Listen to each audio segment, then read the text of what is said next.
Bapak Ibu Saudara sekalian, pada malam hari ini kita akan sama-sama belajar kebenaran firman Tuhan dengan judul Intimacy with God in Worship.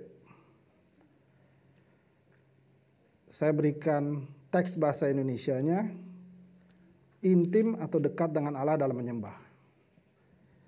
Yang kita lakukan setiap hari, hidup hari demi hari, itu adalah bagian dari menyembah. Dan kita selalu akan bertanya, apa itu menyembah Allah? Apa menyembah Allah? Saya dapat menemukan satu definisi, adalah ungkapan atau pernyataan bahwa kita mengasihi Allah. Kita mengasihi Allah, itu kata hati kita. Ketika kita menyembah, kita katakan, Tuhan Yesus, kami mengasihi-Mu. Bapa, aku bangga dengan Kau. Bukan cuma ungkapan pernyataan dari hati kita bahwa kita mengasihi Allah, tapi juga ekspresi bahwa kita kagum, kita tunduk, kita hormat pada Allah.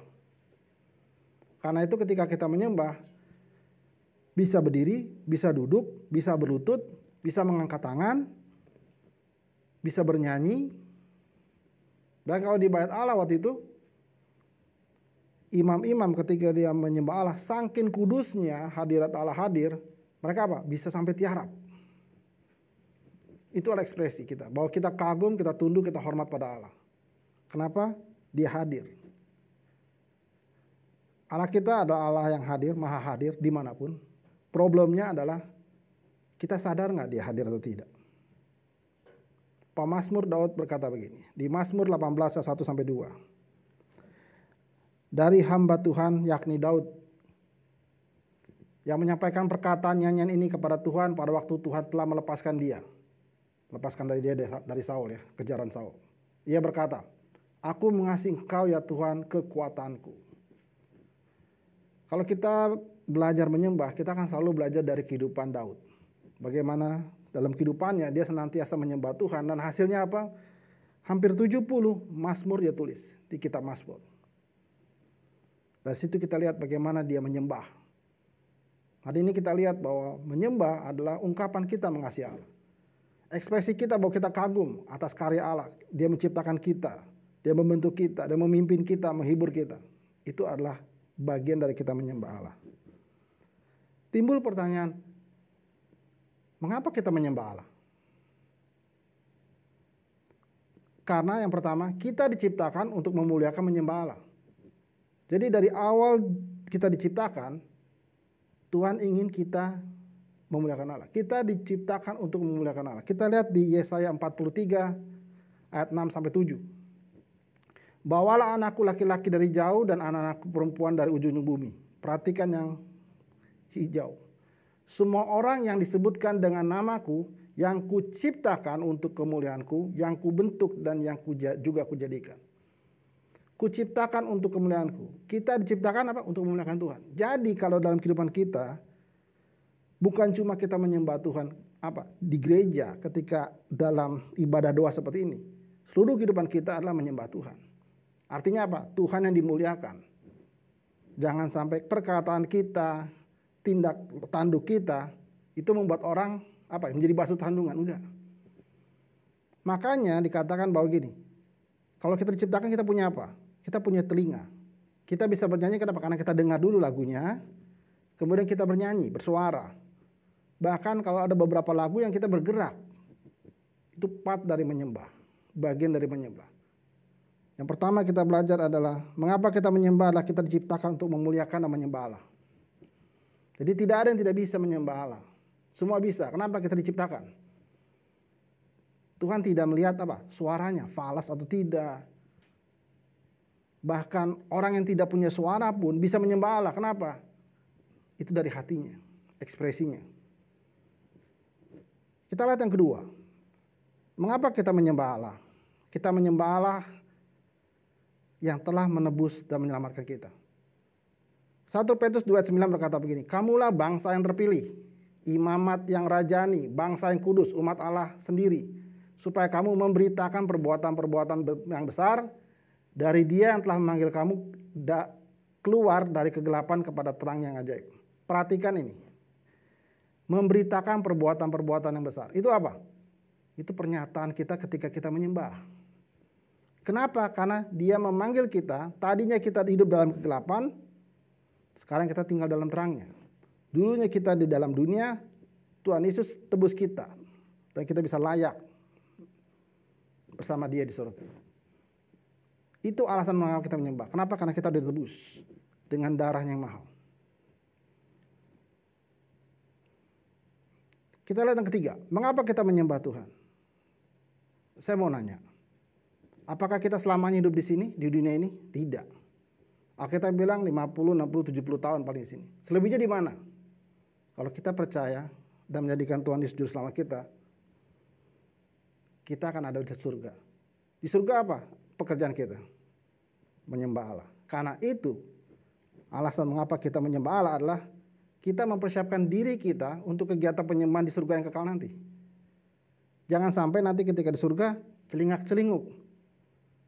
Karena tidak terbiasa untuk menyembah.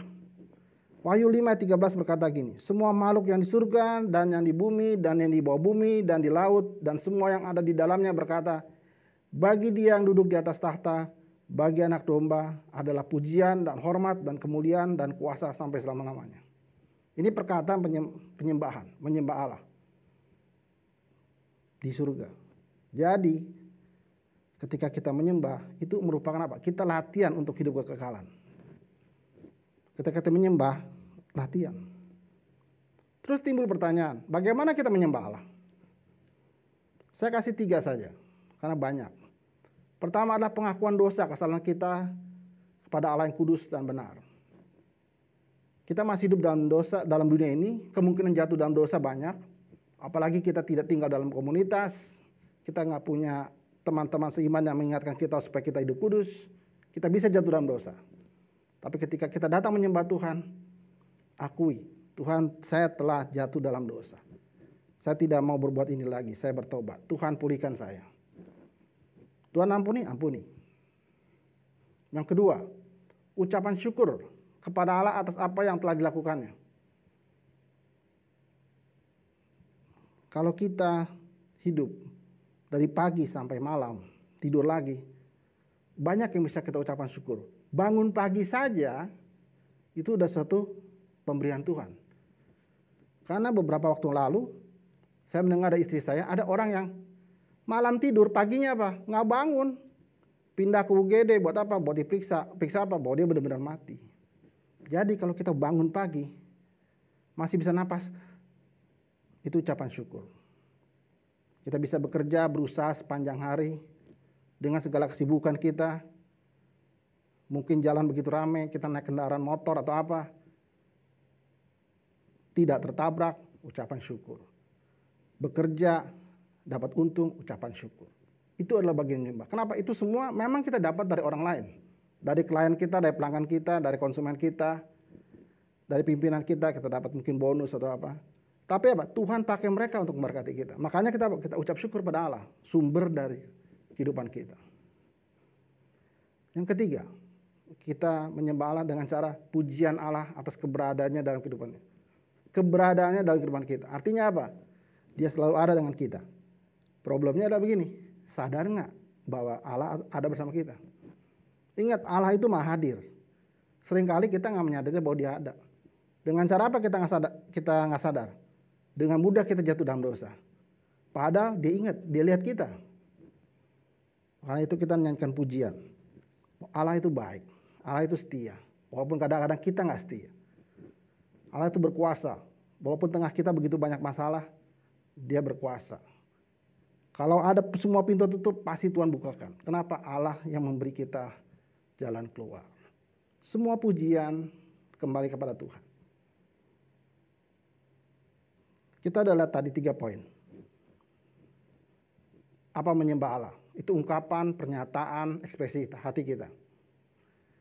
Kemudian kita mengapa menyembah? Itu karena kita diciptakan, karena kita ditebus, kita dibiasakan untuk hidup dalam kekekalan.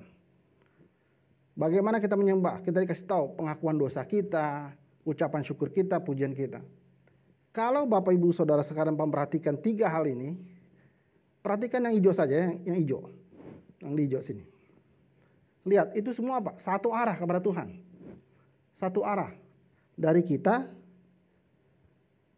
kepada Allah, kepada Tuhan Yesus. Yang jadi pertanyaannya adalah, Tuhan dengar nggak penyembahan kita? Tuhan menerima nggak penyembahan kita?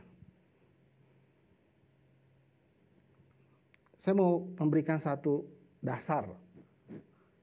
Sebelum kita menyembah Tuhan, inisiatif atau dimulainya penyembahan itu dimulai dari apa? Dari Allah sendiri. Kita tidak bisa menyembah Allah kalau kita masih tinggal dalam dunia. Kalau kita tidak mungkin. Saya menggunakan kalimat ini. Darah Yesus adalah jalan masuk untuk menyembah Allah. Kenapa? Tuhan Yesus sendiri yang datang ke dunia ini mengambil inisiatif untuk menebus kita, menyelamatkan kita, memulihkan hubungan kita dengan Allah. Sebelumnya apa? Kita nggak kenal Tuhan. Dia yang mengambil inisiatif supaya kita memiliki hubungan lagi dengan Tuhan. Dan itu harus dilakukan dengan apa? Darah Yesus. Kita lihat ayatnya. Ibrani 10 ayat 19 sampai 21, saya bacakan.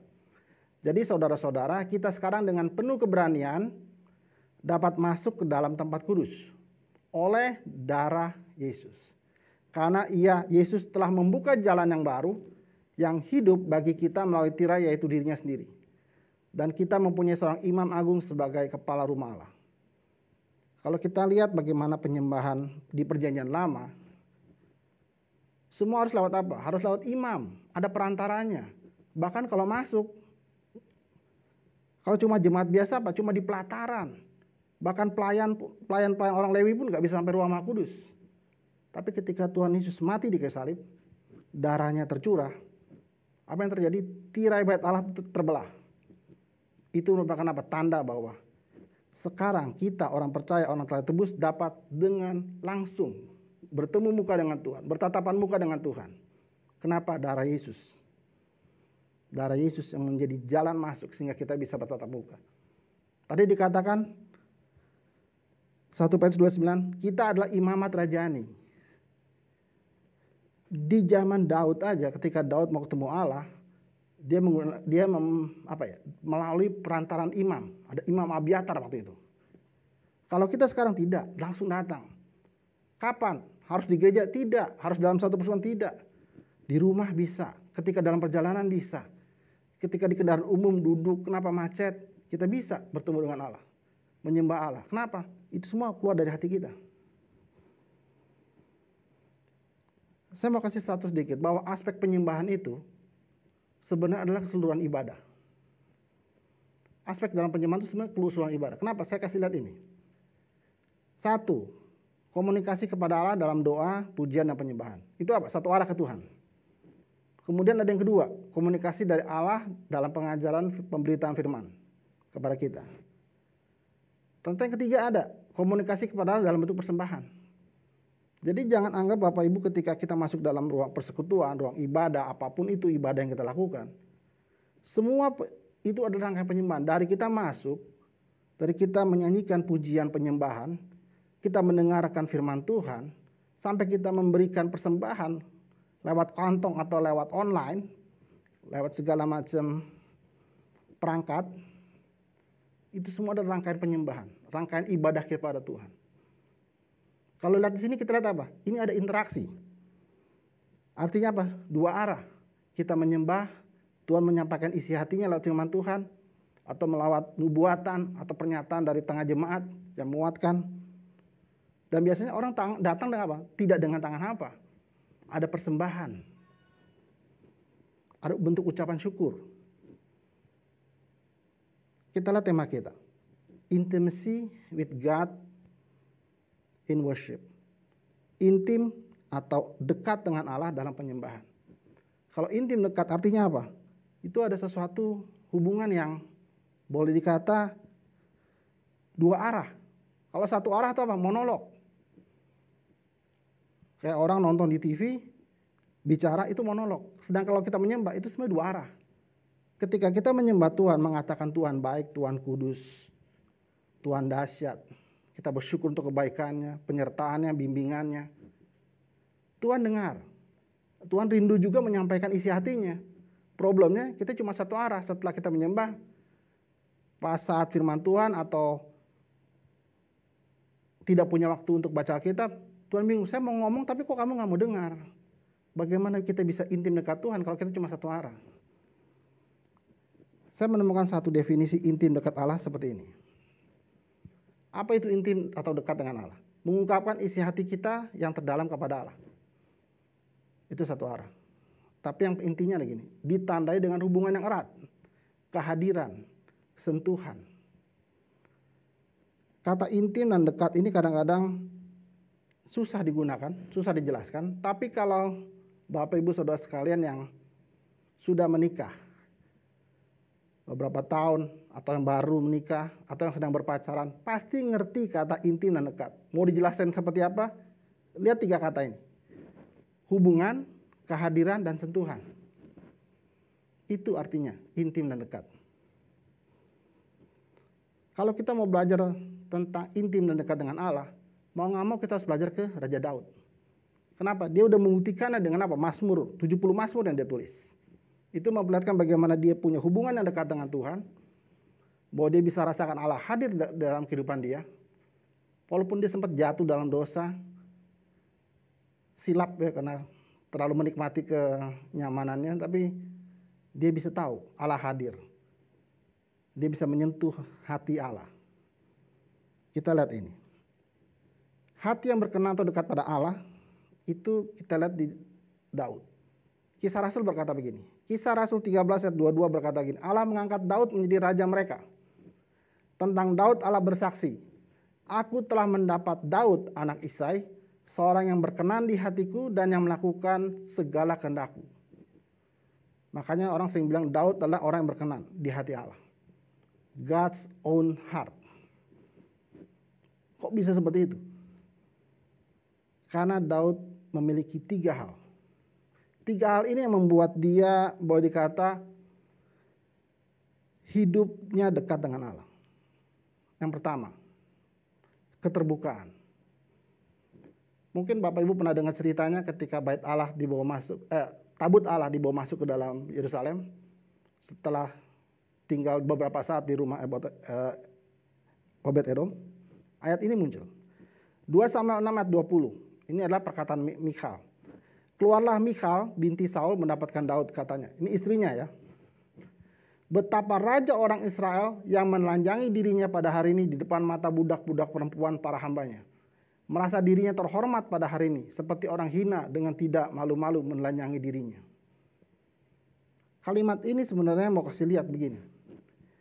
Michal istrinya Daud, yang juga anak Saul, menghina Daud. Kenapa? Karena dia mengekspresikan penyembahannya dengan menari-nari.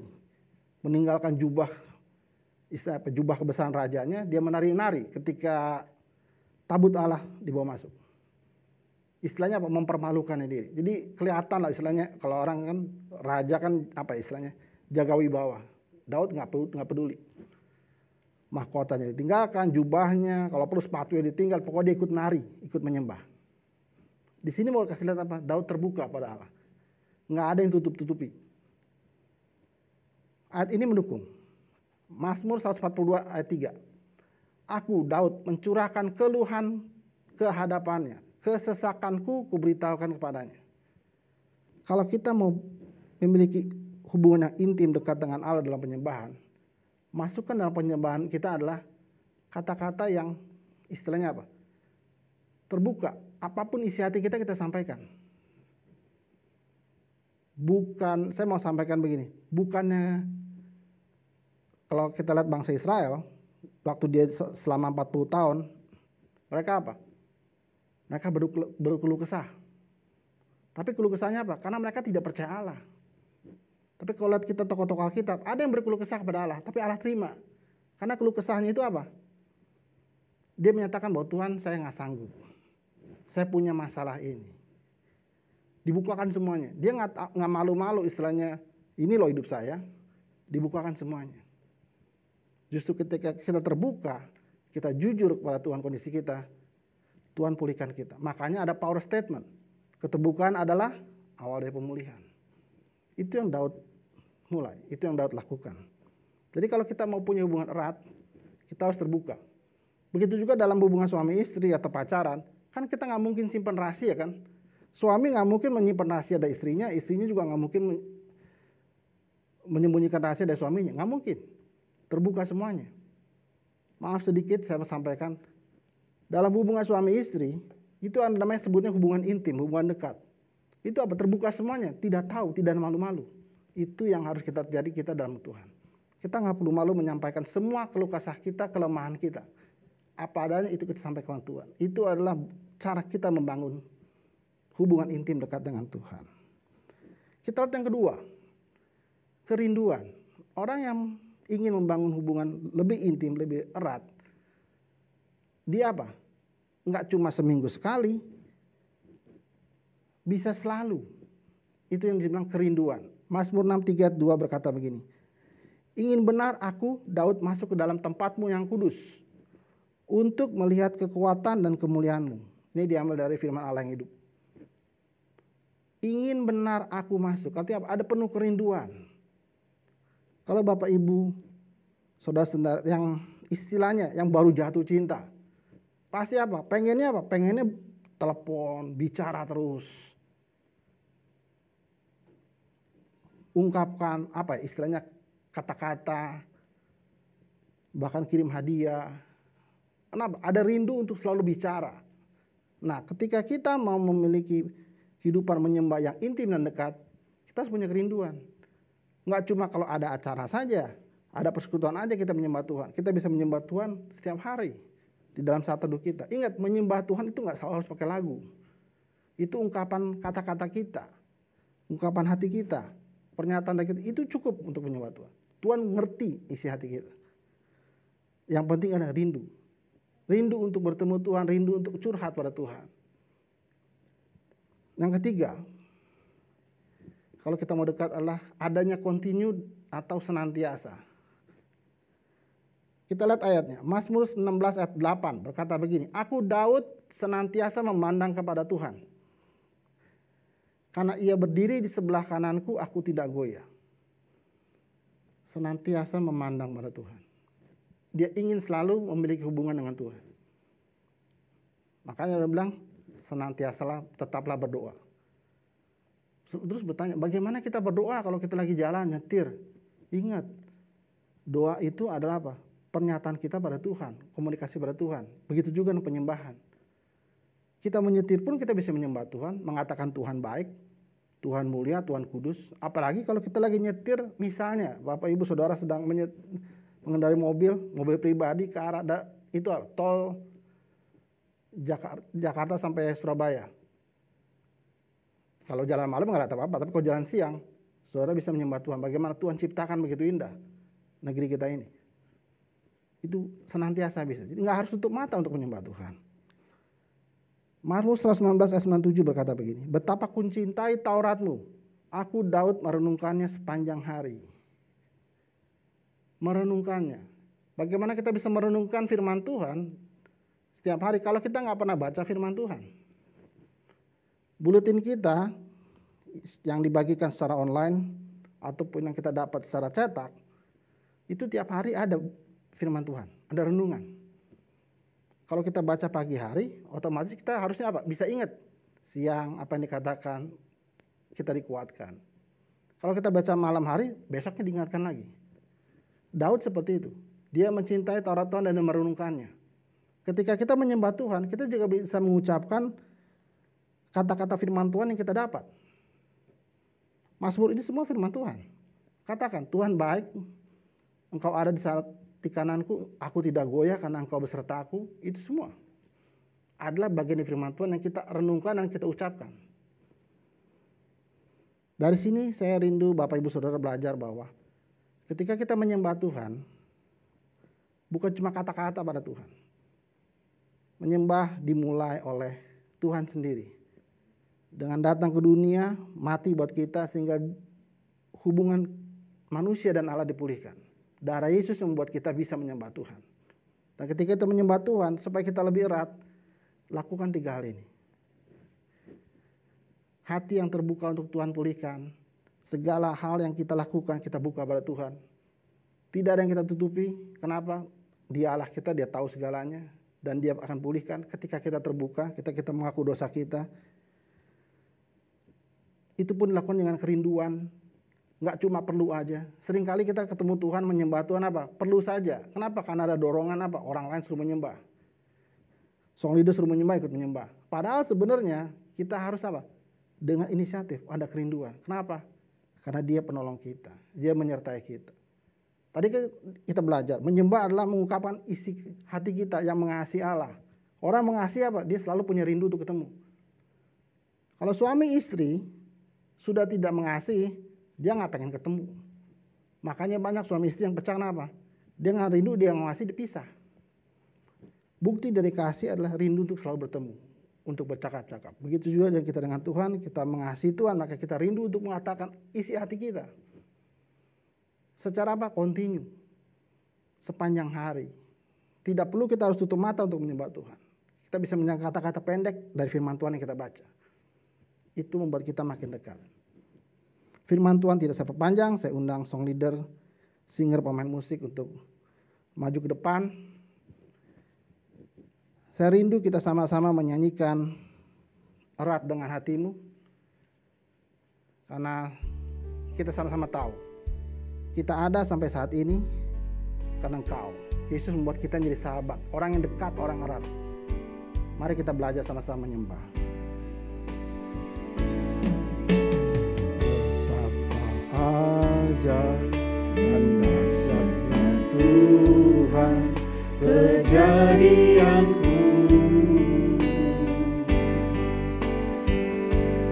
Kau menelun diriku serupa gambaranmu.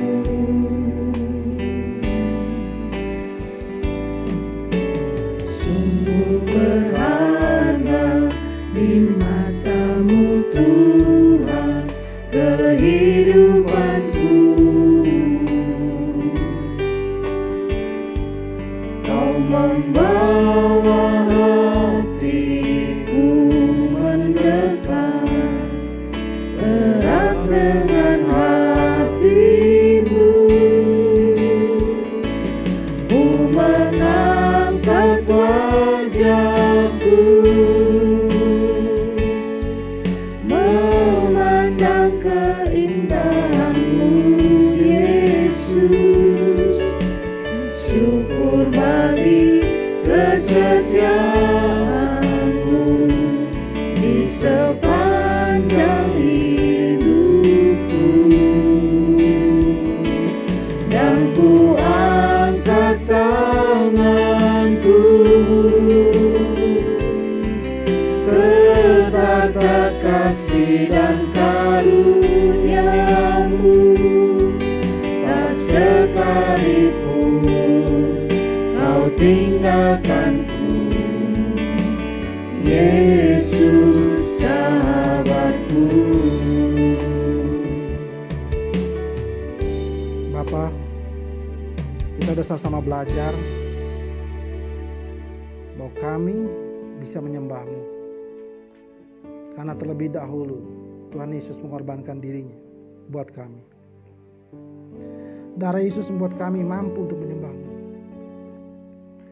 Dan ketika kami menyembah-Mu Tuhan, kami rindu untuk hidup makin dekat, makin intim. Kami mau terbuka di hadirat-Mu. Kami rindu untuk selalu bercakap-cakap untuk menyembah-Mu. Kami mau lakukan ini secara senantiasa, secara kontinu. Biarlah firman Tuhan yang kami dengar pada hari ini menjadi rema, pesan pribadi buat kami. Sehingga mulai malam ini juga kami menerapkannya, bagaimana kami menyembah, supaya kami bisa makin dekat, makin intim dengan Engkau. Terima kasih Tuhan Yesus untuk firman-Mu. Hamba-Mu selesai bicara, tapi Roh Kudus berbicara terus dalam hati setiap Bapak, Ibu, Saudara yang mendengarnya. Biar setiap yang kami pelajari, yang kami ingat, yang kami pahami, itu bisa membentuk kami, dan hidup kami makin memuliakan nama-Mu. Dalam nama Tuhan Yesus kami sudah berdoa. Amin.